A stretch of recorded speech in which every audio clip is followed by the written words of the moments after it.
नमस्कार दोस्तों, मैं जेपी डांडिया आप सभी का आपके अपने YouTube channel dandiya electrical study पर एक बार फिर से स्वागत करता हूं। दोस्तों, आज के इस वीडियो में देखेंगे कि अल्टरनेटर में वोल्टेज रेगुलेशन क्या होता है, मतलब कि वोल्टता नियमन क्या होता है। और दोस्तों, इस वोल्टता नियमन पर एक प्रश्न अवश्य पूछा जाता है, चाहे तो वो ट्रांसफार्मर का पूछो, चाहे वो अल्टरनेटर का पूछो और चाहे वो डीसी जनरेटर का पूछो, क्योंकि एक ही है तीनों वोल्टेज रेगुलेशन का मतलब कि जो वो आपको वोल्टेज देगा, चाहे वो कम ज़्यादा करके दो, चाहे आपको उत्पन्न करके दो, वहाँ वोल्टेज रेगुलेशन होगा। वोल्टेज सोर्स जहाँ होगा वहाँ वोल्टेज रेगुलेशन होगा। तो वोल्टेज रेगुलेशन ट्रांसफार्मर में भी होता है, डीसी जनरेटर में होता है, एसी जनरेटर में आज पढ़ रहे हैं, तो तीनों का एक ही होता है। इसका मतलब आज का जो अध्ययन करेंगे वो तीनों के मान लो, चाहे स्पेशल आज इस अल्टरनेटर का मान लो। तो दोस्तों, ये टॉपिक इस तीनों चैप्टर के लिए या फिर आज के इस चैप्टर में स्पेशल होने के लिए वीडियो इंपॉर्टेंट है, टॉपिक भी बहुत मस्त इंपॉर्टेंट है। और आपको इसमें अल्टरनेटर के अभिलक्षण बताऊंगा कि अल्टरनेटर की विशेषता क्या है। लोड लगाएंगे तो क्या होगा, लोड को अधिक लगाएंगे तो क्या होगा, लोड नहीं लगाएंगे तो क्या होगा, कौन से लोड पर वोल्टेज बढ़ेगा, कौन से लोड पर वोल्टेज घटेगा, किस पर वोल्टेज नहीं बढ़ेगा या घटेगा, वो सारी बातें बताऊंगा कि जिससे कि आप वोल्टेज रेगुलेशन के बारे में किसी प्रकार की कोई अपने मन में शंका न रखो और आपके दिमाग में कंफ्यूज ही नहीं बचे। यदि आपको ये देखना है कि इस संपूर्ण बातों, इस संपूर्ण वीडियो में क्या क्या होगा और वोल्टेज रेगुलेशन के में कौन कौन से तथ्य प्रभावित करेंगे, तो आप वीडियो को पूरा देखिए और अपने नोट्स में अपडेट करिए, अपने नोट्स बनाते चले जाइए। मैं आपको हर बार बोलता हूँ कि नोट्स जरूर बनाइए। नोट्स कब तक बनेंगे, जब आप वीडियो को पूरा पॉइंट टू पॉइंट बारीकी से अध्ययन करोगे तो आपको कंप्लीट रूप से समझ में आ जाएगा। ऐसा कोई पॉइंट नहीं बचेगा जिससे कि आपको समझ में नहीं आए और आप ये कोई तरह में कंफ्यूज रह गए हैं। कोई कंफ्यूज वाला क्वेश्चन नहीं छोड़ूंगा, आपके आईटीआई बेस तक कोई कंफ्यूज वाला क्वेश्चन आपके लिए नहीं छोड़ूंगा। जब तक आप नोट्स अपलोड कर लेते हो तो बहुत शानदार आपके पास एक संग्रह तैयार हो जाता है, जिससे कि नियरेस्ट भविष्य में जो भी एग्जाम आएगी तो आपको पूरी थ्योरी में इतना टाइम नहीं देना पड़ेगा। आपको सिर्फ नोट्स अपडेट करते चले जाइए और आप पढ़ोगे तो आपको सब कुछ याद हो जाएगा। इसलिए बोलता हूं कि वीडियो को पूरा देखिए और नोट्स बनाते रहिए। आज देखते हैं अल्टरनेटर में वोल्टेज रेगुलेशन क्या होता है। उससे पहले आपको ये बताऊंगा कि वोल्टेज रेगुलेशन किसके ऊपर आधारित होता है, ये बताऊंगा। लोड लगाएंगे, लोड हटाएंगे, क्योंकि लोड के ऊपर ही होता है। वैसे देखा जाए, आपको बताता हूं, जब अल्टरनेटर पे आप चलाते हो प्राइमरी के द्वारा, आपको छोटी हिंट दे देता हूं फिर आपको मैं समझाऊंगा। देखो, अल्टरनेटर को चलाया प्राइमरी के द्वारा, अल्टरनेटर चलना शुरू कर दिया और ईएमएफ उत्पन्न हो गया। तो फिर क्या करेंगे, उसके ऊपर लोड लगाएंगे। लोड लगाएंगे तो टर्मिनल वोल्टेज घटेगा। तो पहले वोल्टेज अधिक था, लोड लगाने के बाद टर्मिनल वोल्टेज घट गया। अब आप लोगों ने लोड कैसा लगाया उसके ऊपर डिपेंड करता है कि कितना वोल्टेज घटेगा। तो फिर क्या होगा, वहाँ पे वो लोड लगाने से पहले कितना वोल्टेज था और लोड लगाने के बाद कितना वोल्टेज घटा, उन दोनों में परिवर्तन हुआ, उस वोल्टेज में परिवर्तन हुआ है। ठीक है ना। उस वोल्टेज में जो परिवर्तन है उस परिवर्तन का क्या कहेंगे, वोल्टेज रेगुलेशन, वोल्टता नियमन कहेंगे। लेकिन उससे पहले आपको मैं कुछ विशेषताएं बताता हूं। किसकी, इस अल्टरनेटर की विशेषता बताऊंगा, कौन कौन सी विशेषताओं पर वोल्टेज रेगुलेशन आधारित होता है। तो आप सबसे पहले देखेंगे कि ओसीसी देखेंगे, लिखेंगे अल्टरनेटर की विशेषताएं, प्रत्यावर्तक की विशेषता है। इनको देखोगे तो आपको सब कुछ समझ में आएगा। मैं आपको सीधा भी बता सकता था कि नो लोड से लेकर फुल लोड तक अल्टरनेटर में वोल्टेज में होने वाले परिवर्तन को वोल्टेज रेगुलेशन कहते हैं। सीधा भी बता सकता था, आपको सीधा फॉर्मूला भी लिखवा सकता था, लेकिन आपके दिमाग में बहुत से कंफ्यूज बच जाएंगे, आपके दिमाग में बहुत से कंफ्यूज रह जाएंगे, जिससे कहोगे सर हमें समझ में नहीं आया, आप लोगों ने शॉर्टकट बता दिया। मैंने आज तक कोई भी वीडियो, कोई भी टॉपिक शॉर्टकट में नहीं पढ़ाया है। आप लोगों को बिल्कुल बारीकी से पॉइंट टू पॉइंट नियमी पैटर्न के आधार पर पढ़ाया। तो आज भी वीडियो नियमी पैटर्न के आधार पर देखते हैं। क्या देखेंगे, अल्टरनेटर की या प्रत्यावर्तक की विशेषताएं। विशेषताएं क्या देखेंगे, वैसे तो आप लोग सब जानते हो इसके बारे में। विशेषता क्या देखेंगे, या फिर ये कह सकते हैं कि कैरेक्टरिस्टिक ऑफ अल्टरनेटर, अल्टरनेटर की कैरेक्टरिस्टिक, मतलब कि अल्टरनेटर की कैरेक्टरिस्टिक देखेंगे। वो कैसे देखेंगे, सबसे पहला देखेंगे ओपन सर्किट, ओसीसी के बारे में जानेंगे। ओसीसी क्या है, क्योंकि इनके ऊपर ही वोल्टेज रेगुलेशन आधारित होता, तो सबसे पहले इनको पढ़ना अनिवार्य है।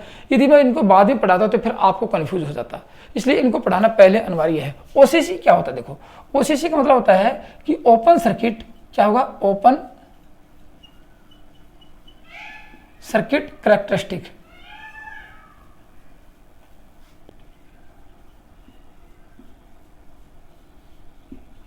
ओपन सर्किट कैरेक्टरिस्टिक ये आता है अपना, इसको कहेंगे खुला परिपथ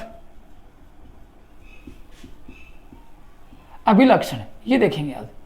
और दोस्तों, ये जो वीडियो बहुत शानदार वीडियो है और टॉपिक भी बहुत शानदार है, क्योंकि इसके ऊपर एक क्वेश्चन अवश्य पूछ लिया ही जाता है। आप किसी पेपर को खोल के देखोगे, अल्टरनेटिव में जब क्वेश्चन आता है तो यहाँ क्वेश्चन आए बिना रुकता नहीं है। अब यहाँ कौन कौन से क्वेश्चन होंगे और कौन कौन से इंपॉर्टेंट होंगे उनकी बातें करते हैं।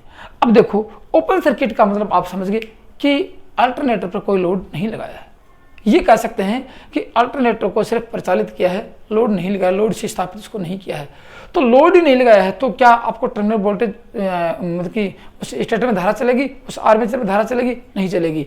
आर्मेचर में धारा नहीं चलती तो आर्मेचर धारा को मैं आपको एक छोटा डायग्राम बना के दिखाता हूँ। कैसा, देखो, जैसे आप लोगों ने देखा था कि अल्टरनेटर पर दो वाइंडिंग होती है, फील्ड वाइंडिंग होती है और एक आर्मेचर वाइंडिंग होती है। मान लीजिए कि आपको मैं यहीं से दिखा देता हूँ कि आप लोगों ने ये अल्टरनेटर लिया, गौर से सुनना मेरी बात। ये अल्टरनेटर का स्टेटर ले लिया आप लोगों ने। अब स्टेटर में क्या है आपको सबको पता है, स्टेटर में क्या है, आर्मेचर वाइंडिंग है। अब आप लोग देखोगे, मैं आपको दिखाता हूँ, ये आर्मेचर वाइंडिंग दिखा देता हूँ आपको। ये क्या है आपकी, ये आर्मेचर वाइंडिंग है। गौर से सुनना मेरी बात, पॉइंट टू पॉइंट बारीकी से समझाऊंगा। ऐसा डायग्राम यदि आपको किताब में दिया तो बहुत अच्छी, नहीं दिया तो आपको मैं यहाँ से सिखा देता हूँ। ये क्या ले लिया आप लोगों ने, ये दो तार निकाल दिए, किसके, टर्मिनल बॉक्स। आपको आउटपुट मिलेगा यहाँ पे वोल्टेज, ये तो था आपका वो। अब इसके अंदर क्या रहेगा, दो पोल के या 4 पोल के रोटर दिखा देता हूँ आपको। ये क्या है, मैं 2 पोल का रोटर दिखा देता हूँ आप लोगों को। ये 2 पोल का रोटर है, मान लीजिए कि 2 पोल का रोटर है। अब रोटर पे क्या, ये रोटर है, रोटर पे क्या होगी, वाइंडिंग होगी। आपको ये पता है रोटर पे क्या होगी, वाइंडिंग होगी। 2 वाइंडिंग होगी। ये कौन सी है, ये फील्ड वाइंडिंग। ये क्या करेगी, चुंबक बनाएगी। ये चुंबकीय क्षेत्र उत्पन्न करेगी। आप लोगों को मैं रोज दिखाता हूँ, रोज, और ये डायग्राम दिखाता हूँ। बस आप शॉर्टकट में देखो, शॉर्टकट का डायग्राम में दिखा दूंगा, कोई बात नहीं है। अब यहाँ क्या होगी, देखो, यहाँ शाफ्ट होगी, शाफ्ट के ऊपर ये आपका रोटर होगा, और यहाँ क्या होंगी, यहाँ स्लिप रिंग होगी। कितने स्लिप रिंग होंगी, क्षेत्र घूमने वाले में 2 ही स्लिप रिंग होती हैं। और यदि चालक तार घूमने वाला होता है उसमें स्लिप रिंग की संख्या 6 भी हो सकती है, 4 भी हो सकती है, 2 भी हो सकती है, 3 भी हो सकती है। वो उसके ऊपर डिपेंड करता है कि वाइंडिंग कैसी है। यहाँ पे यहाँ से 2 तार आएंगे, देखो, इस वाइंडिंग के 2 तार आएंगे और एक स्लिप रिंग से यहाँ पे और एक स्लिप रिंग से यहाँ पे संयोजित कर देंगे। अब इसको क्या देंगे, डीसी सप्लाई देंगे। मेरी बातें गौर से सुनना, आपको पॉइंट टू पॉइंट समझाऊंगा। इसको क्या देंगे, डीसी सप्लाई देंगे। डीसी सप्लाई कहाँ से देंगे, डीसी सप्लाई देंगे यहाँ से इसको रोटर पे। ये आपका मैंने लगा दिया एक्साइटर। आप लोग पढ़ चुके हो एक्साइटर के बारे में, ज़्यादा बताने की जरूरत नहीं है। ये लगा दिया आप लोगों ने, एक्साइटर लगा दिया।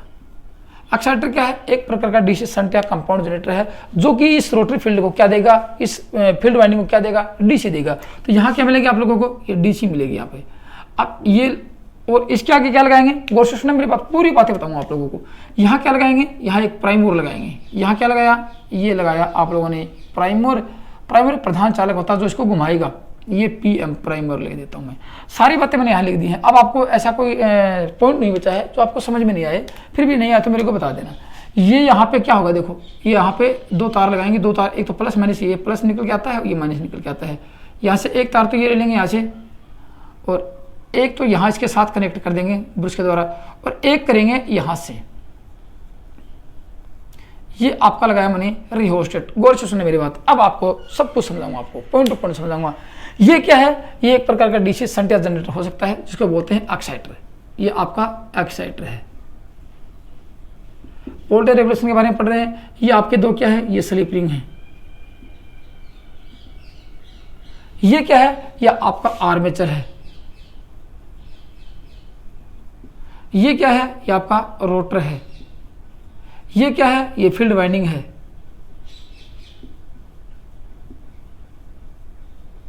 ये आर्मेचर वाइंडिंग है। यहां क्या मिलेगा आपको, यहां मिलेगा आउटपुट, और ये दिया आप लोगों ने इसको इनपुट। अब समझना मेरी बात कि ओपन सर्किट कैरेक्टरिस्टिक में क्या होता है, खुला परिपथ अभिलक्षण में क्या होता है। यहां मैंने कोई लोड नहीं लगाया है।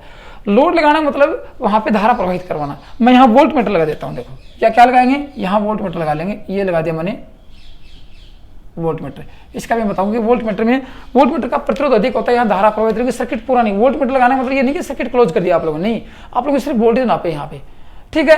अब देखो यहाँ पे इसमें क्या देखेंगे, ओपन सर्किट कैरेक्टरिस्टिक क्या बताता है, ये अभिलक्षण कौन सा, खुला परिपथ अभिलक्षण।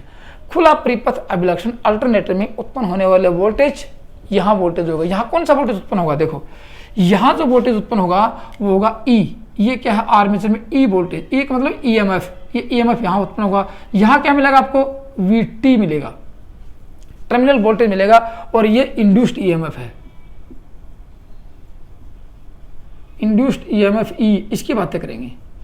क्योंकि अब यहाँ से देखो, यहाँ आप लोगों ने इसको घुमाया, सबसे पहले क्या करेंगे, प्राइम मूवर को चलाएंगे, घुमाएंगे, साथ में एक्साइटर घूमेगा, रोटर घूमेगा, एक्साइटर डीसी देगा, रोटर में डीसी गई और ये चुंबक बन्नी होगी और चुंबक फ्लक्स घूमेगा, वो चुंबक फ्लक्स इस आर्मेचर वाइंडिंग को काटेगा, वोल्टेज रहेंगे आपको बाहर मिलेंगे, ये होती है। और ये क्यों लगाया, इसमें फील्ड एक्साइटेशन के मान को कंट्रोल करना। तो आपके पास दो चीजें आ गई, देखो अभी तक धारा प्रवाहित नहीं हुई है क्योंकि लोड लगाएंगे तब धारा होगी। तो एक धारा तो ये आ गई, कौन सी धारा, एक धारा तो ये आ गई, इसमें धारा कौन सी हुई, IF। ये धारा कहाँ जा रही है, फील्ड वाइंडिंग, ये क्या है, फील्ड वाइंडिंग। देखो आपको ये धारा फील्ड वाइंडिंग में जा रही है और ये फील्ड वाइंडिंग की धारा को कंट्रोल करता है। तो दो धाराएं आ गई आपके, दो चीजें आ गई, एक तो ये आया और एक आपके पास अंदर से ये आया, तो दो चीजें मिली हैं। तो क्या कह सकते हैं, ये अभिलक्षण कौन सा, खुला परिपथ अभिलक्षण, OCC लिख देता हूं मैं यहाँ पे। खुला परिपथ अभिलक्षण क्या करेगा, ये करेगा अल्टरनेट में उत्पन्न होने वाले वोल्टेज व फील्ड करंट के मध्य संबंध बताएगा आप लोगों को। इनमें, इसमें और इसमें क्या संबंध है, इन दोनों में संबंध बताएगा, रिलेशन बताएगा, इसमें ये बताएगा आपको। तो ये क्या करेगा, ओपन सर्किट IF का मतलब फील्ड करंट, फील्ड करंट मतलब कि क्षेत्र की धारा, फील्ड करंट व ई का मतलब उत्पन्न होने वाले EMF में संबंध बताता है। काफी बार पूछा जाता है ये प्रश्न और आ भी चुका है कि अल्टरनेटर के OCC ओपन सर्किट कैरेक्टरिस्टिक में किन के मध्य संबंध स्थापित किया जाता है, ठीक है ना। तो ये क्या हो गया, ये OCC क्या होगा, दो के मध्य, कौन कौन से मध्य, OCC में IF व C के मध्य, E के मध्य ये कैरेक्टरिस्टिक खींचा जाता है। दो चीजें आ गई यहाँ पे, ये काफी बार पूछा जाएगा आप लोगों को। अब मैं इसका कुछ बताऊं कि यहाँ से जब तक माना कि इसमें धारा प्रवाहित नहीं करवाएंगे, इसको माना कि चला दिया लेकिन यहाँ धारा का मान 0 कर दिया, इससे किसकी सहायता से, धारा का मान यहाँ पे 0 कर दिया। मैं यहाँ पे इसको एम्पीयर मीटर लगा देता हूँ, आपको समझ में आ जाएगा कि यहाँ एम्पीयर मीटर लगा दूँ। ये धारा क्या बताएगी, ये धारा होगी एम्पीयर मीटर, ये IF की धारा है, एम्पीयर मीटर लगाया। अब इसका मान देखो, इसका मान 0 होगा, किसका, IF का मान, गौर से सुनना, IF क्या है, करंट का मान 0 है। तो क्या वोल्टेज उत्पन्न होगा, क्योंकि इसमें धारा नहीं जाएगी तो इसमें चुंबकीय फ्लक्स नहीं बनेगी, इसमें धारा प्रवाहित होगी तो ही चुंबकीय फ्लक्स बनेगा, तो E का मान भी 0 होगा। इसमें धारा प्रवाहित करवाएंगे तो ही चुंबकीय फ्लक्स उत्पन्न होगा, वो घूमेगा और वो काटेगा तो ही वोल्टेज बनेंगे। तो यहाँ पे E का मान कितना हो गया, 0, IF का मान 0, E का मान 0। यदि E कब बढ़ेगा, E का मतलब EMF कब बढ़ेगा आर्मेचर में, जब IF का मान बढ़ेगा, गौर से सुनना। और E का मान कब घटेगा, E का मान कब घटेगा, जब IF का मान घटेगा। मैं लिख देता हूं, आप लिख लेना, सिंपल ये कि E बढ़ेगा जब IF बढ़ेगा, E घटेगा जब IF फील्ड करंट घटेगा। दो चीजें आ गई यहाँ पे, ठीक है। तो अब इसमें धारा प्रवाहित करवाएंगे, अब इसमें धारा प्रवाहित होगी, जो धारा प्रवाहित करेंगे वोल्टेज बनेंगे। अब वोल्टेज कितना बढ़ाएंगे, ये क्या करता है, ये धारा कंट्रोल कर, जितनी धारा जाएगी उसके अंदर उतना ही चुंबकीय फ्लक्स अधिक होगा, वही चुंबकीय फ्लक्स अधिक काटेगा, उतना ही वोल्टेज उत्पन्न होगा यहाँ पे, ठीक है। ये तो होगी बात मुझसे। तो इन दोनों के मध्य में आपको ग्राफ खींच के दिखाता हूँ, गौर से सुना, इन दोनों के मध्य, किसके मध्य, इसके मध्य, ये और इन दोनों के मध्य ग्राफ खींच के दिखाता हूँ मैं यहाँ पे। फिर आप सब ये बातें लिखना, किन किन के मध्य होगा, बहुत काफी इंपॉर्टेंट पॉइंट है ये, किन किन के मध्य होगा, मैं आपको ग्राफ खींच के दिखा देता हूँ। देखो ग्राफ में क्या होगा, आप लोग समझना मेरी बातें और सुनना और लिखना साथ साथ में। ये मैं ग्राफ खींचता हूँ, देखो यहाँ पे, यहाँ देखो एक चीज और पूछ जाएगी, क्या पूछ जाएगी कि जो IF है वो कौन से एक्सिस पे लेते हैं। देखो ये एक्स एक्सिस है और ये Y है। काफी बार पूछ जाएगी कि ग्राफ खींचते समय एक्स एक्सिस, ये एक्स पे क्या रखेंगे, एक्स एक्सिस, और ये Y एक्सिस, इसके ऊपर क्या रखेंगे, किन का मान रखा जाएगा इसके ऊपर। तो Y एक्सिस पे E होता है और I एक्सिस, ये एक्स एक्सिस पे IF होता है, याद रखना। अब ये इधर बढ़ेगा और ये इधर बढ़ेगा। देखो जब इसके मान को 0 था तो दोनों का मान 0 है। अब मेरी बातें, इस ग्राफ को समझना, बहुत कुछ आपको बताऊंगा। देखो मैं जब इसका मान धीरे धीरे बढ़ाया, इसका मान बढ़ा, इसका बढ़ाया, इसका बढ़ा, इसका बढ़ाया, इसका बढ़ा, इसका मान बढ़ाया, इसका बढ़ाया, इसका मान बढ़ाया, इसका बढ़ाया। अब गौर से सुनना मेरी बात है, कुछ राज निकलेगा यहाँ पे, कितना बढ़ा सकते हो आप लोग। माना कि ये एक लोहे का भाग ही तो है जो चुंबक बनेगा, जो पोल है कास्ट आयरन का है, ये क्या होगा, माना कि इसकी चुंबक बनने की शक्ति आ गई, इसने 50 वेबर उत्पन्न किया, 50 वेबर फ्लक्स उत्पन्न करके दे दिया इसने। अब आप लोग और भी धारा बढ़ा रहे हो तो इसका सैचुरेशन पॉइंट आ चुका है कि और ज्यादा नहीं बढ़ने वाला है, और ज्यादा नहीं बढ़ेगा। आप लोग फिर भी धारा बढ़ा रहे हो इसकी सहायता से, ये क्या है, रियोस्टेट है, इसकी सहायता से फिर भी धारा बढ़ा रहे हो, तो धारा ही बढ़ रही है लेकिन चुंबकीय फ्लक्स नहीं बढ़ रहा है। तो क्या कहेंगे, इस कंडीशन में आगे इसकी सैचुरेशन पॉइंट आ जाता है, ठीक है। तो धारा यहाँ तक बढ़ाई, देखिए यहाँ तक बढ़ाई। अब क्या होगा, आप लोग धारा बढ़ा रहे हो लेकिन वोल्टेज यहाँ पे बढ़ के ये आ गया, वोल्टेज क्या आ गया, ये बढ़ के आ गया यहाँ पे, और इसको आप खींचोगे तो यहाँ से ये थोड़ा सा ऊपर होके उठेगा, क्योंकि इसमें कुछ ऑलरेडी चुंबकीय फ्लक्स इसमें होता है, तो यहाँ से उठेगा और ये हो गया, यहाँ से उठ के ऐसे मान लो ये जाएगा, ये गया यहाँ पे, ये आ गया यहाँ पे, जो बढ़ा वोल्टेज बढ़ के आ गया। लेकिन अब आप लोग IF को और बढ़ाओगे तो यह क्या आ गया, इसका सैचुरेशन पॉइंट आ जाता है। क्या आ गया, सैचुरेशन पॉइंट,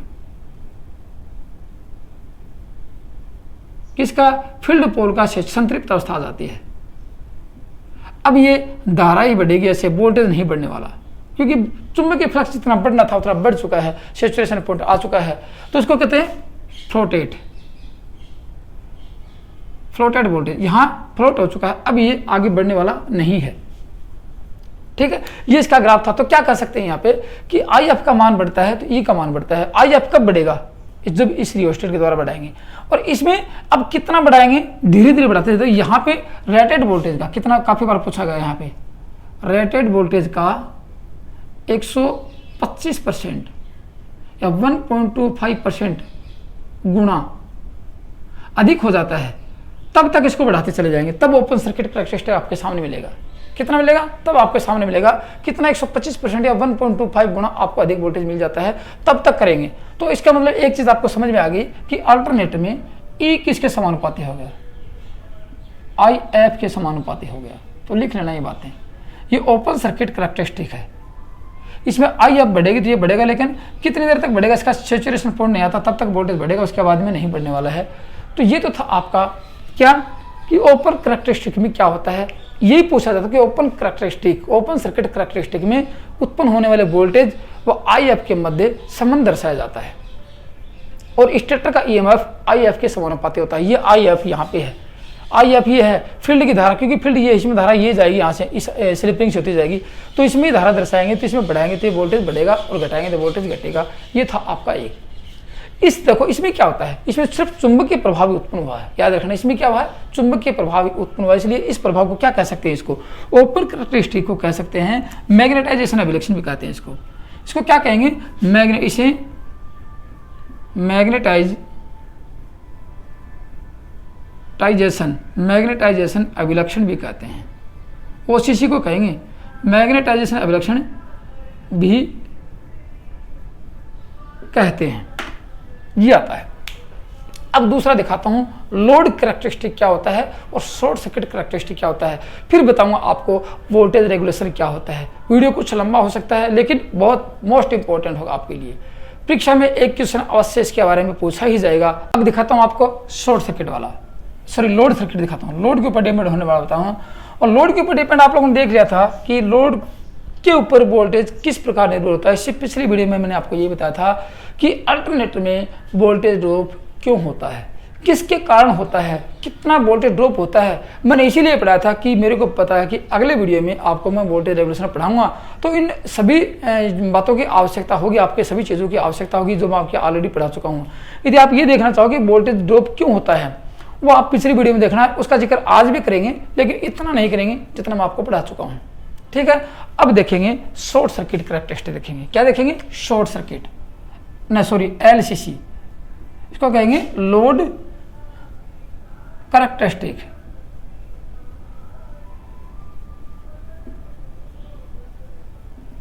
मतलब कि भार अभिलक्षण, क्या कहेंगे, भार अभिलक्षण, भार की विशेषता देखेंगे।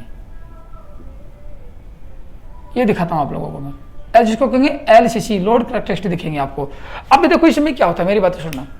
यहां आप लोगों ने चलाया, यहां इसकी स्पीड स्थिर रखी, यहां पे आपको वोल्टेज मिले, अब लगाएंगे लोड।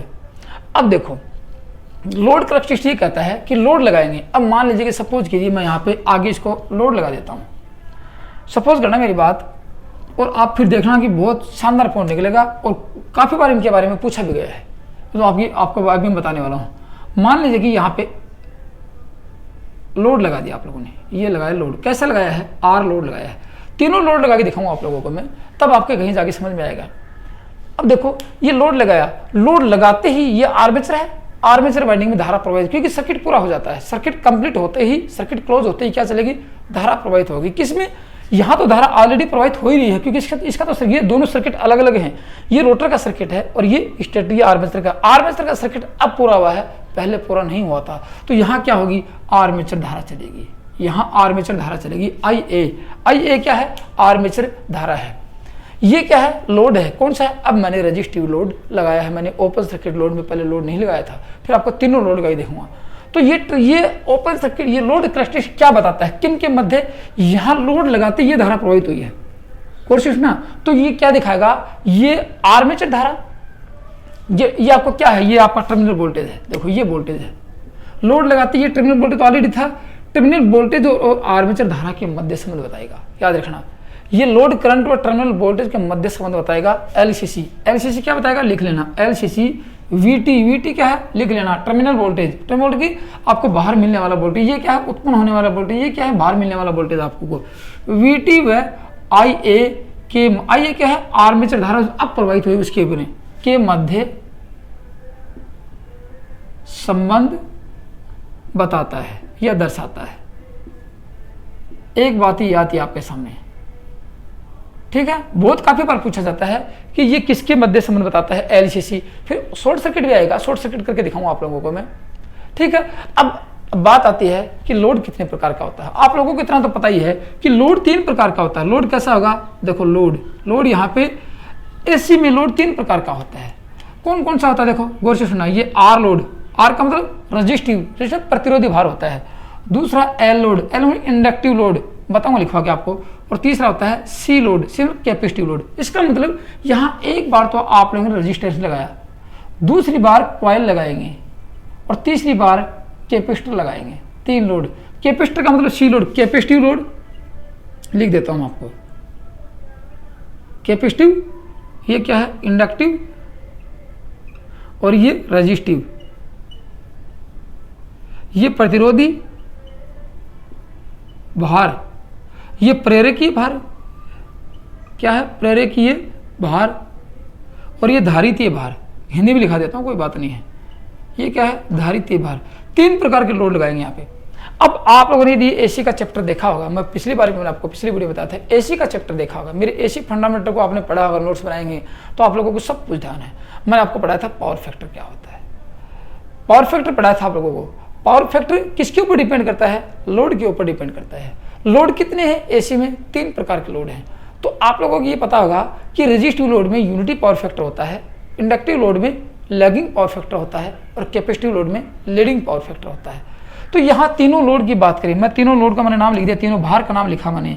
तीनों भार के ऊपर क्या इस टर्मिनल वोल्टेज पर फर्क पड़ेगा, क्या प्रभाव पड़ेगा, उसको बताता हूँ। वैसे पिछली वीडियो में मैं आपको ऑलरेडी बता चुका हूँ सारी बातें। टर्मिनल वोल्टेज यहाँ कम प्रभावित होगा, क्या लिखेंगे, टर्मिनल वोल्टेज कम ड्रॉप। यहाँ देखो VT का मान लिख लेना, कम ड्रॉप होगा, किसमें, रजिस्टिव भार में कम ड्रॉप होता है, इसका मान बहुत कम ड्रॉप होगा। और इंडक्टिव भार में VT का मान टर्मिनल वोल्टेज का मान अधिक ड्रॉप होता है, बहुत और ज़्यादा कम हो जाता है। यहाँ बहुत कम होगा, बिल्कुल नाम मात्र का होगा, यहाँ अधिक ड्रॉप होता है। ड्रॉप का मतलब रुकता है, यहाँ पे कम मिलता है आपको, ठीक है। और यदि कैपेसिटिव भार की बात करें, यहाँ ड्रॉप नहीं होने वाला है, याद रखना, मैंने आपको बताया कैपेसिटिव भार में ड्रॉप होने वाला नहीं है। यहाँ VT का मान, इस VT का मान E के बराबर भी हो सकता है। VT का मान, ये E नहीं, VT बराबर E भी हो सकता है। E का मतलब ये जितना वोल्टेज उत्पन्न होगा उसके बराबर हो सकता है। और VT का मान अधिक भी हो सकता है E से, वो डिपेंड करता है कितना आप लोगों ने लोड लगाया है। तो 3 बातें आ गई यहाँ पे कि यदि अल्टरनेटर पर रजिस्टिव लोड लगाते हैं तो टर्मिनल वोल्टेज पर क्या प्रभाव पड़ता है, बहुत कम प्रभाव पड़ता है। बहुत मतलब ये आपको मैंने पिछली वीडियो में दिखाया था, आज सुन लो कि VT का वोल्टेज ड्रॉप, मतलब VT का मान बहुत कम होता है, VT टर्मिनल वोल्टेज का मान बहुत कम होता है, बहुत कम घटता है। लेकिन यदि आप लोगों ने इंडक्टिव प्रेरकीय भार लगाया है तो बहुत ज़्यादा वोल्टेज डाउन होगा, वोल्टेज गिरता चला जाएगा। और यदि कैपेसिटिव लोड लगा, अकेला धारितीय भार लगाते हैं, धारितीय मतलब यहाँ कैपेसिटर लगा देते हैं, तो वोल्टेज का मान अप होगा, घटने की बजाय बढ़ेगा वोल्टेज। ये डिपेंड करता है लोड के ऊपर। आगे समझ में, तो ये लोड व IA के मध्य संबंध दिखाता है, ठीक है ना। लोड, ये जो ये लोड कैरेक्टरिस्टिक है, ये VT टर्मिनल वोल्टेज और IA के मध्य संबंध दिखाता है। IA का मान किसके ऊपर डिपेंड करता है, IA का मान किसके ऊपर डिपेंड करता है, लोड पर निर्भर करता है। लोड किसके ऊपर, लोड कितने हो गए, 3 हो गए। तीनों लोडों को मैंने आपको बता दिया कि तीनों में क्या क्या होगा, तीनों भार में क्या क्या होगा, समझ गए होंगे आप। अब देखो इसका मैं आपको ग्राफ खींच के दिखाता हूँ, किसका, इस LCC का आपको ग्राफ खींच के दिखाता हूँ। ये बातें आप लिख लेना और मैं ग्राफ खींच दिखाता हूँ। यहाँ पे देखो ये डायग्राम तो रहेगा, क्योंकि अगर आप एक टॉपिक और पढ़ाएंगे तब आपको दिखाएंगे। अब ग्राफ में देखो क्या होगा, ग्राफ में मैंने आपको बताया किस किस के मध्य संबंध दिखाएगा, इसके मध्य और इसके मध्य, किस किस के मध्य। अब IL मान लेते हैं, IL का मतलब लोड धारा, IL का मतलब लोड धारा या IA एक ही बात है। इसको IL भी बोल सकते हैं क्योंकि धारा इसमें IL भी बोल सकते हैं या IA हो सकती है, आर्मेचर की धारा है। यहाँ IL बोला लो या IA के मध्य अक्ष एक्सिस पर क्या लेंगे, IL को लेंगे और यहाँ VT को लेंगे। यहाँ E का मान नहीं लेंगे क्योंकि बाह्य अभिलक्षण की बात कर रहे हैं, इसको बाह्य अभिलक्षण बोल सकते हैं, ठीक है। अब देखो इसमें होता क्या है, माना कि आप लोगों ने अल्टरनेटर चलाया और वोल्टेज उत्पन्न हो गया और IL का मान यहाँ पे प्रभावित हो गया, ठीक है ना। आपने लोड लगाया और ये लोड लगा, यहाँ पे वोल्टेज बन गया है।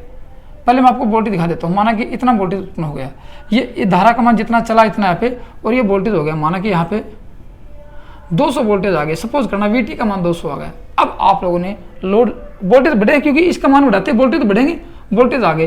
अब क्या करेंगे, क्योंकि ये I आपके मान है, ये IL है, ये कब बढ़ेगा, अब आएगी कि आप लोग लोड को सुलगाओगे। लोड ले सबसे मैंने मान लिया कि आप लोगों ने ये B पॉइंट है, ये B पॉइंट है, A B कोई भी हो, B पॉइंट मान लेते हैं। अब क्या करेंगे, इसके ऊपर आप लोग लोड लगाया, कैसा लगाया, मान लेंगे सबसे पहले रजिस्टिव लोड लगाया, R लोड लगाते हैं तो R लोड से वोल्टेज तो बराबर आएगा, लेकिन यहाँ कुछ मामले इतना घट जाएगा, ये B उठ के यहाँ पे आ जाएगा, ये R लोड है, ये क्या है, R लोड है, R रजिस्टिव लोड है, याद करना बात।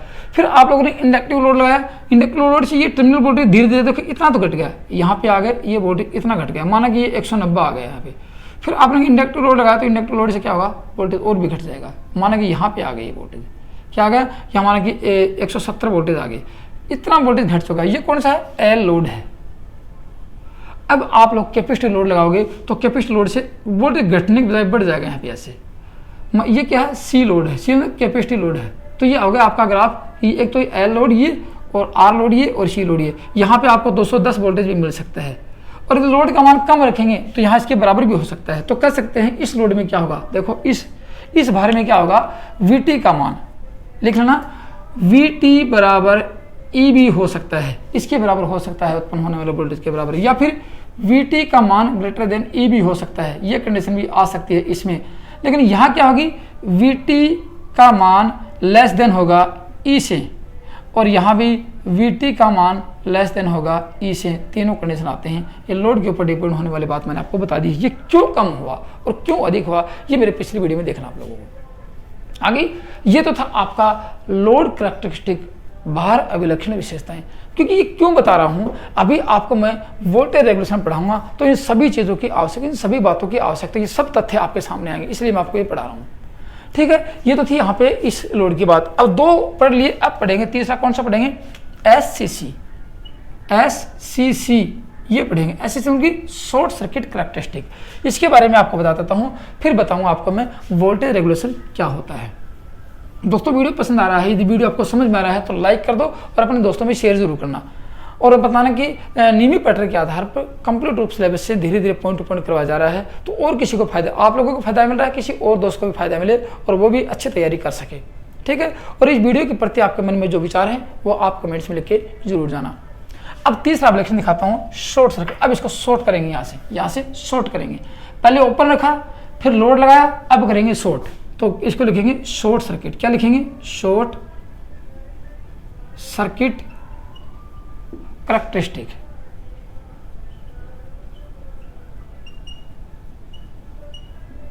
कैरेक्टरिस्टिक ये देखेंगे, इसको कहेंगे लघु परिपथ, लघु परिपथ अभिलक्षण। अभिलक्षण क्या होती हैं, विशेषताएं होती हैं इसकी, कोई भी मशीन के अभिलक्षण। आज इसकी विशेषता देख रहे हैं, किसके ऊपर देख रहे हैं, लोड के ऊपर देख रहे हैं, लोड लगाया नहीं लगाया। अब इसमें देखो यहाँ मैंने तीनों लोड लगा के दिखाए थे आप लोगों को। अब इसमें क्या होता है, इसमें लोड नहीं लगाएंगे, अब के बाद इसको शॉर्ट करेंगे। देखो, और शॉर्ट करने का मतलब होता है कि या तो आप इसको डायरेक्ट शॉर्ट कर दो ऐसे, लेकिन शॉर्ट करेंगे, इसका धारा कितनी चली वो तो अपने को पता नहीं है, धारा कितनी गई वो पता नहीं है। लेकिन ये कह सकते हैं क्योंकि एम्पीयर मीटर का रेजिस्टेंस सबसे कम होता है। तो शॉर्ट सर्किट, आप लोगों ने मेरे यदि सर्किट की वीडियो देखी होंगे तो पता होगा कि शॉर्ट सर्किट का रेजिस्टेंस कितना होता है, सबसे कम होता है। और सबसे कम रेजिस्टेंस किसका होता है, एम्पीयर मीटर का होता है। तो आपको बता दूं, यहाँ पे मैं यदि एम्पीयर मीटर लगा देता हूँ यहाँ पे, तो उसको शॉर्ट सर्किट ही माना जाता है, क्योंकि लोड नहीं है, ये शॉर्ट सर्किट ही मान लिया जाता है। ये आपका वोल्टेज मिल जाएगा यहाँ पे, ठीक है, ये शॉर्ट सर्किट मान लेंगे यहाँ पे। अब आप लोगों को यहाँ से देखो चला तो रखा है, धारा के मान को 0 कर रखा है। शॉर्ट सर्किट में सेकेंडरी वाइंडिंग मान लो, या फिर रोटर में अल्टरनेटर में धारा का मान बहुत अत्यधिक होता है। तो यहाँ पे इतना ही वोल्टेज, इतनी ही धारा प्रदान कर दी जाती है। देखो यहाँ से धारा बढ़ाएंगे, यहाँ से IF का मान बढ़ाएंगे, तो यहाँ वोल्टेज तो माना कि बिल्कुल धीरे धीरे बढ़ाएंगे तो धारा बढ़ेगी। सबसे पहले वोल्टेज कम होगी लेकिन धारा बढ़ेगी, क्योंकि शॉर्ट सर्किट है, शॉर्ट सर्किट की धारा बहुत तेज बढ़ती है यहाँ पे। तो कितनी धारा बढ़ा सकते हैं यहाँ पे, ये मतलब कह सकते हैं कितनी धारा, और रेटेड धारा का कितनी धारा लेंगे, रेटेड धारा का याद रखना, रेटेड धारा होती है। जो रेटेड धारा, जैसे मान लें कोई अल्टरनेटर 10 एम्पीयर का है, तो 10 एम्पीयर का 1.25 गुना या 1.5 गुना ले लेंगे, तो 10 का 15 एम्पीयर तक बढ़ा सकते हैं, या फिर 2 गुना 10 का 20 एम्पीयर तक बढ़ा सकते हैं। जो जितनी भी धारा होगी अल्टरनेटर की रेटेड धारा होगी, उसका कितना लेंगे, रेटेड धारा का 1.5 गुना या 2 गुना बढ़ा सकते हैं, 2 गुना तक धारा बढ़ा सकते हैं यहाँ पे। वो कौन बढ़ाएगा, इसको जो ही बढ़ाएंगे, इस धारा को, कौन सी को, IF को बढ़ाएंगे यहाँ पे। अब दिखाता हूँ कंडीशन, देखो मैं क्या कंडीशन होगी यहाँ पे, गौर से सुनना, सारी बातें लिखवाऊंगा आप लोगों को। IF को बढ़ाते हैं, देखो यहाँ क्या लिखेंगे, SSC शॉर्ट सर्किट अभिलक्षण किनके मध्य खींचा जाता है। तो यहाँ देखो IF का मान, इसको बढ़ाएंगे तो ये बढ़ेगी, वोल्टेज कम बढ़ेगा, वोल्टेज नाम मात्र का बढ़ेगा, लेकिन इसको जो ही बढ़ाया, कौन सी धारा है, ये धारा IF है, ये धारा कौन सी बढ़ेगी, IF बढ़ेगी, ये IF फील्ड करंट की धारा ही है। ये बढ़ाते ही ये धारा बढ़ेगी, ये बढ़ाते ही IA का मान बढ़ेगा। क्यों बढ़ेगा, क्योंकि आपने इसके ऊपर लोड नहीं डाला है। लोड डालते तो धीरे धीरे बढ़ती, लोड के अनुसार बढ़ती, यहाँ शॉर्ट सर्किट कर रखा आप लोगों ने।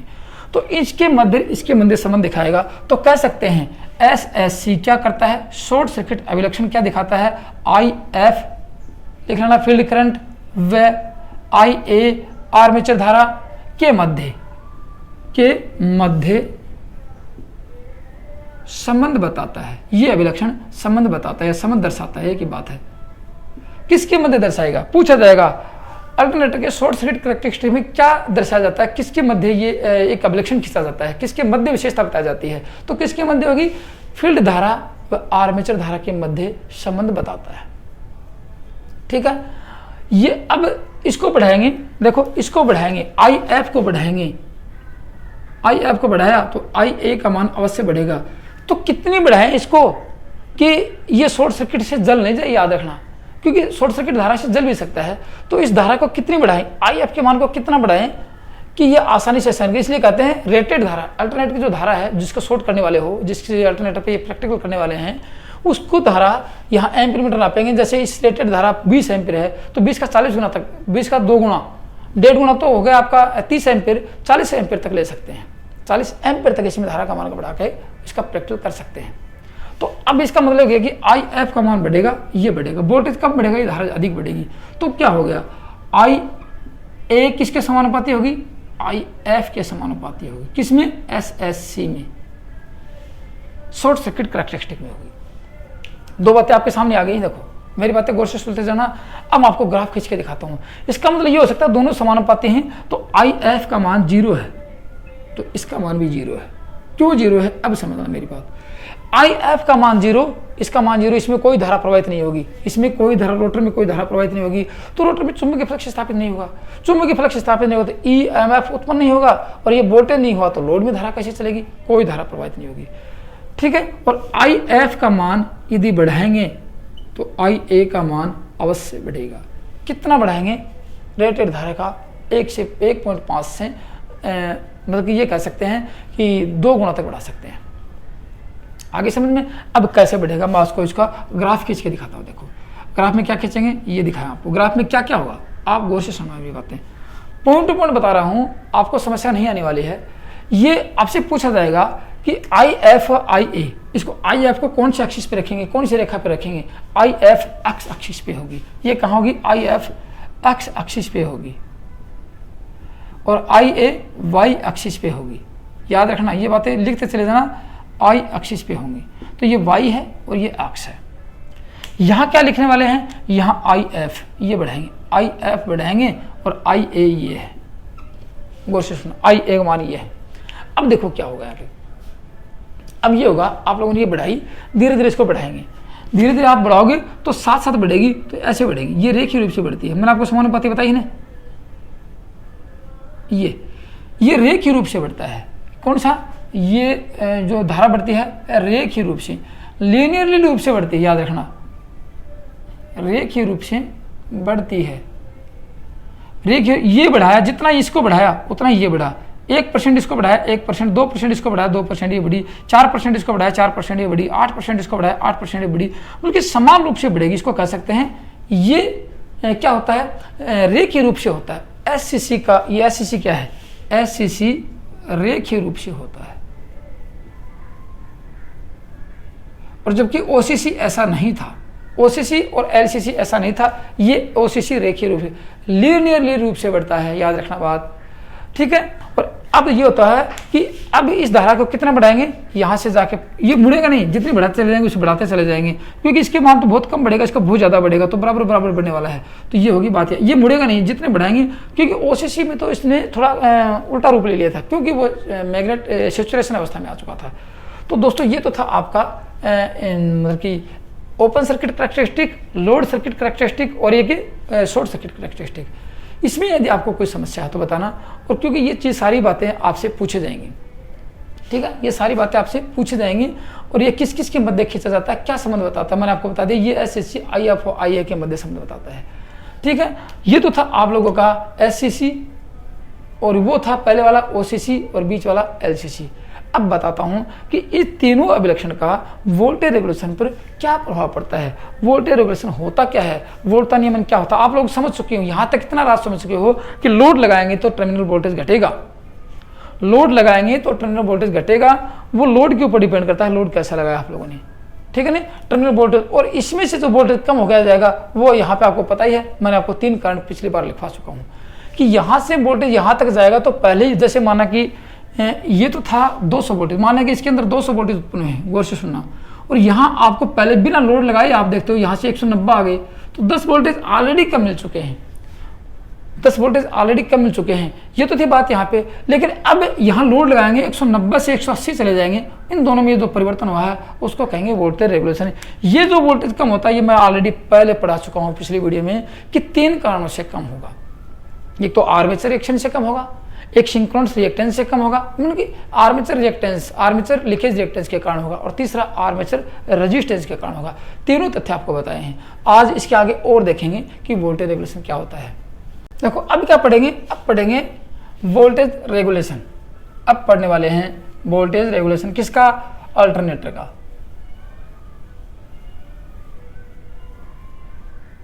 ये यहां से हटा दो, ये सर्किट तो काम आएगा, आपको दिखाऊंगा, दोबारा नहीं बनाना पड़े।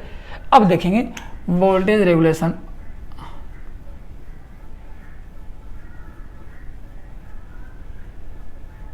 Voltage regulation and alternator. ये देखेंगे, ये voltage regulation of an alternator, of ने लगाया क्या, voltage regulation of an alternator. प्रत्यावर्तक का क्या लिखेंगे, प्रत्यावर्तक का वोल्टता नियमन, इसको हिंदी में कहेंगे प्रत्यावर्तक का वोल्टता नियमन। और दोस्तों ये सब में ऐसा ही होता है, आज पढ़ेंगे वो किस में, ये होता है ट्रांसफार्मर में, ये होता है डीसी जनरेटर में, ये होता है अल्टरनेटर में। तीनों का फॉर्मूला एक ही होता है, तीनों की परिभाषा एक है, तीनों के कारण भी एक है। अब देखो आप लोगों ने देखिए, मैं आपको वो परिभाषा बताता हूँ कि ये कहते किसे हैं। देखो, जब प्राइमर की सहायता से, गौर से, जब प्राइमर की सहायता से अल्टरनेटर को घुमाया जाता है तो अल्टरनेटर वोल्टेज उत्पन्न करके देता है। क्यों करेगा, क्योंकि यहाँ से ये इसको डी से देगा, चुंबकीय फ्लक्स घूमेगा, वोल्टेज मिलेगा। परिभाषा सुनो, जब अल्टरनेटर को प्राइमर की सहायता से घुमाया जाता है तो अल्टरनेटर के आर्मेचर में वोल्टेज उत्पन्न होता है। हो गया। जब अल्टरनेटर पर किसी प्रकार का लोड स्थापित नहीं करते हैं तो टर्मिनल वोल्टेज सामान्य होता है। जैसे कि आपको यहाँ से 200 वोल्टेज थे, 198 मिल गए, तो 198 सामान्य वोल्टेज है। मेरी बातें लिखो तो लिखते चले जाना एक एक पॉइंट टू पॉइंट, कि जब प्राइमरी की सहायता से अल्टरनेटर को घुमाया जाता है तो अल्टरनेटर के आर्मेचर में ईएमएफ उत्पन्न होता है। एक बात, जब उस पर कोई लोड नहीं होता है, ठीक है ना, लोड नहीं होता है, नो लोड, तो VT सामान्य रहेगा। VT टर्मिनल वोल्टेज सामान्य होता है। मेरी बातें गौर से एक ही बातें लिखना। फिर आगे बताता हूँ, तीसरा पॉइंट देखो, क्योंकि वो परिभाषा बताएंगे आपको। जब अल्टरनेटर पर लोड स्थापित किया जाता है तो टर्मिनल वोल्टेज का मान कम होता है। वो आपको मैंने भी बताया था थोड़ी देर पहले कि ओपन सर्किट और लोड सर्किट में क्या था। तो क्या कहेंगे, जब लोड स्थापित करेंगे, ऑन लोड स्थापित किया तो क्या होगा, VT का मान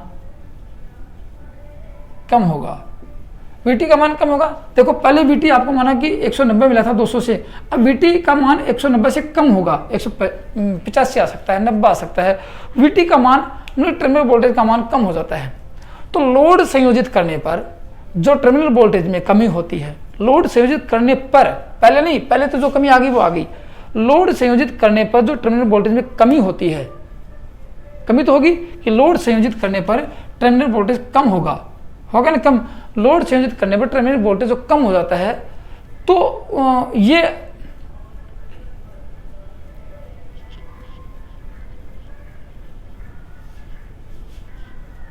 ये कमी, ये जो कम होता है, ये किसके कारण होता है, वोल्टेज ड्रॉप के कारण। ये वोल्टेज ड्रॉप के कारण होता है। ये वोल्टेज ड्रॉप हो जाए, ये कमी वोल्टेज ड्रॉप के कारण होती है। एक हुई वोल्टेज ड्रॉप के कारण होती है, जिसको कहते हैं कि यदि अल्टरनेटर में स्पीड और फील्ड उत्तेजना को नियंत्रित किया जाए। वोल्टेज कम होंगे, आप कहोगे सर यहाँ से फील्ड वाइंडिंग बढ़ा लेंगे, फील्ड वाइंडिंग को बढ़ाया तो फिर वोल्टेज बढ़ जाएंगे, फिर आप वोल्टेज रेगुलेशन नहीं ज्ञात कर सकते। तो यहाँ क्या लिख सकते हैं, अल्टरनेटर में किसको रखेंगे, IF व N को स्थिर रखेंगे। तो ही याद रखना, IF व N को स्थिर रखेंगे। अब लिख सकते हैं, यदि फील्ड करंट को और गति को स्थिर रखा जाए, लोड लगाने पर टर्मिनल वोल्टेज का मान कम हो जाए, ठीक है ना, लोड लगाने पर टर्मिनल वोल्टेज का मान कम हो जाए, तो क्या कर सकते हैं, नो लोड से लेकर ये हो गई, नो लोड से लेकर फुल लोड तक जो परिवर्तन होगा किसमें, VT में, उसको कहेंगे वोल्टेज रेगुलेशन। तो परिभाषा क्या लिख सकते हैं, लिख लेना कि जब अल्टरनेटर में फील्ड करंट व अल्टरनेटर की गति को स्थिर रखकर, याद रखना, अल्टरनेटर में फील्ड करंट व गति को स्थिर रखकर नो लोड से लेकर फुल लोड तक टर्मिनल वोल्टेज में जो परिवर्तन होता है, उस परिवर्तन को वोल्टेज रेगुलेशन कहते हैं। ठीक है ना, नो लोड से लेकर फुल लोड तक ये स्थिर रखा, नो लोड से फुल लोड तक VT टर्मिनल वोल्टेज में होने वाला परिवर्तन क्या होगा, वोल्टेज रेगुलेशन कहलाएगा। क्या होगा, वोल्टेज रेगुलेशन कहलाता है। ये इसकी मैंने आपको परिभाषा लिखा दी, पॉइंट टू पॉइंट आराम से धीरे धीरे बताइए, ठीक है ना। या फिर ये कह सकते हैं, देखो आप कहोगे सर ऐसा नहीं, लोड हटाने पर, फुल लोड हटाने पर, माना कि यहाँ लोड लगा दिया आप लोगों ने, जितना लोड लगा दिया, लोड हटाने पर टर्मिनल वोल्टेज बढ़ेगा, क्योंकि लोड से टर्मिनल वोल्टेज घटा हुआ था। लोड बढ़ाने पर टर्मिनल वोल्टेज में जो वृद्धि होती है, जो टर्मिनल वोल्टेज बढ़ेगा, उसको ही वोल्टेज रेगुलेशन कहते हैं। तो परिवर्तन तो हो गया, माना कि लोड लगाने के बाद, पहले सपोज करना आप एक बार, यहाँ टर्मिनल वोल्टेज ये है, ठीक है ना, ये कितना है, यहाँ से 200 उत्पन्न हुआ, और 200 उत्पन्न होने के बाद यहाँ पे माना कि 195 मिल गया, बाकी वोल्टेज ड्रॉप हो गया, ठीक है ना। लोड लगाया, लोड लगाने के बाद 180 वोल्टेज आ गया, लोड लगाने के बाद कितना है 180, और वैसे नॉर्मल अवस्था में क्या था, नॉर्मल अवस्था में ये था 195। अब लोड हटाते ही देखो, लोड लगाया 185 होगा, लोड हटाएंगे तो 195 वापस आएगा, तो परिवर्तन होगा। तो लोड लगाते समय परिवर्तन होगा या लोड हटाते समय परिवर्तन होगा, उसको ही वोल्टेज रेगुलेशन कहते हैं। एक तो परिभाषा ये थी आप लोगों की। अब लिख लेना वोल्टेज रेगुलेशन की परिभाषा। अब मैं इसको बताता हूँ, इसे VR से दर्शाते हैं, VR से दर्शाते, एक ये लिखना, इसको VR से, किसको, वोल्टेज रेगुलेशन को, वोल्ट नियमन को VR से दर्शाते हैं, और इसे प्रतिशत में ज्ञात किया जाता है, प्रतिशत में ज्ञात किया जाता है। सीधा मान नहीं निकालेंगे आपको कि सर 180 से 195 15 वोल्टेज आएगा, नहीं 15 वोल्ट नहीं, 15 वोल्टेज कितना परसेंट हुआ, 195 का 15 वोल्टेज कितना परसेंट हुआ उसको ज्ञात करेंगे, तब कहेंगे इसको प्रतिशत में ज्ञात किया जाता है। तो यहाँ आपको दो चीज़ें मिल गई, गौर से सुनना, दो चीज़ें मिल गई आपको। क्या क्या मिला आपको, देखो यहाँ से आपको मिला है नो लोड वोल्टेज और फुल लोड वोल्टेज, मिले कि नहीं मिले हैं, दोनों चीज़ें मिली आपको। तो यहाँ क्या लिख सकते हैं, देखो यहाँ लिखा देता हूँ, E0 क्या है, no load voltage, no load voltage, क्या E0 नो लोड वोल्टेज, या फिर VN, इसको क्या कह सकते हैं, VNL भी लिख सकते हैं इसको, ये VNL है।